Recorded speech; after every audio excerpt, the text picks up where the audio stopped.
तो महाभारत में जब पांडवों और कौरवों के बीच में लड़ाई हो रही थी तो जिस भूमि पे वो लड़ाई हो रही थी उस भूमि का नाम था कुरुक्षेत्र। क्या आपको पता है कि ये कुरुक्षेत्र भूमि भी एक राजा के नाम पे रखी गई थी जो कि इन्हीं के वंश के राजा थे जिनका नाम था कुरु। तो ये राजा कौन थे और इस पूरे महाभारत वंश के किस वंशावली में किस स्थान पे आते हैं, आइए पूरे महाभारत के वंश को ही समझ लेते हैं। थोड़ा सा लंबा है लेकिन आपको पूरा वंश महाभारत का समझ में आ जाएगा। तो एकदम शुरू से शुरू करते हैं। जब इस सृष्टि का निर्माण हुआ था, जब ब्रह्मा जी ने इस सृष्टि को बनाया था, उनके मानस पुत्रों में एक पुत्र थे जिनका नाम था दक्ष प्रजापति। अब दक्ष प्रजापति की टोटल 60 बेटियां पैदा होती हैं, जिसमें से 13 बहुत इंपॉर्टेंट बेटियां थी जिनसे पूरे संसार के सारे जीव पैदा हुए, जिसमें से एक बहुत महत्वपूर्ण बेटी थी जिनका नाम था अदिति। अब इन्हीं अदिति से महाभारत रामायण कृष्ण जी के वंश निकले। कैसे, आइए पूरा वंश सीधा देखते हैं। क्योंकि अदिति से आते हैं विवासन, विवासन से आते हैं मनु। मनु के टाइम पे ही विष्णु जी का फर्स्ट रीइंकार्नेशन हुआ था एज अ मत्स्य अवतार। फिर मनु से आते हैं ईला और इक्ष्वाकु। इक्ष्वाकु से ही आगे चल के राम वंश निकले और ईला से आगे चल के महाभारत वंश निकलेगा। क्योंकि ईला से आते हैं पुरुरवा, पुरुरवा से आते हैं आयु, आयु से आते हैं नहुष, नहुष से आते हैं ययाति। अब ययाति ये कई सारे बेटे होते हैं, द्र्यशु,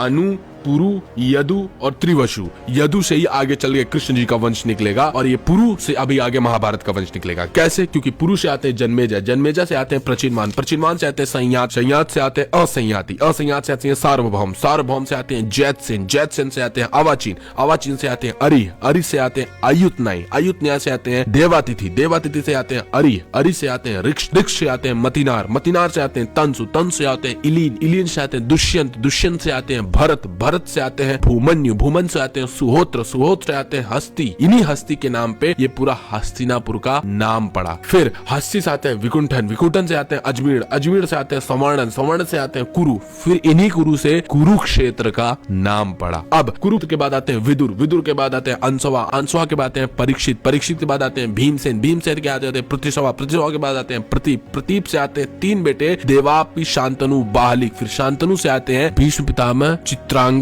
और विचित्र वीर। फिर विचित्र वीर की 2 पत्नियों से अंबिका और अंबालिका से आते हैं पांडु और धृतराष्ट्र, और पांडु से आते हैं 5 पांडव और धृतराष्ट्र से आते हैं 100 कौरव। और इस वंश को मैंने और भी डिटेल में अच्छे से आप लोगों को ऑलरेडी बता रखा है। मेरे चैनल धर्मा स्पीटर पे मैं हर सैटरडे को महाभारत की सीरीज का एपिसोड अपलोड करता हूँ रात 8 बजे। जाके आप उस सीरीज को फॉलो करना शुरू करिए।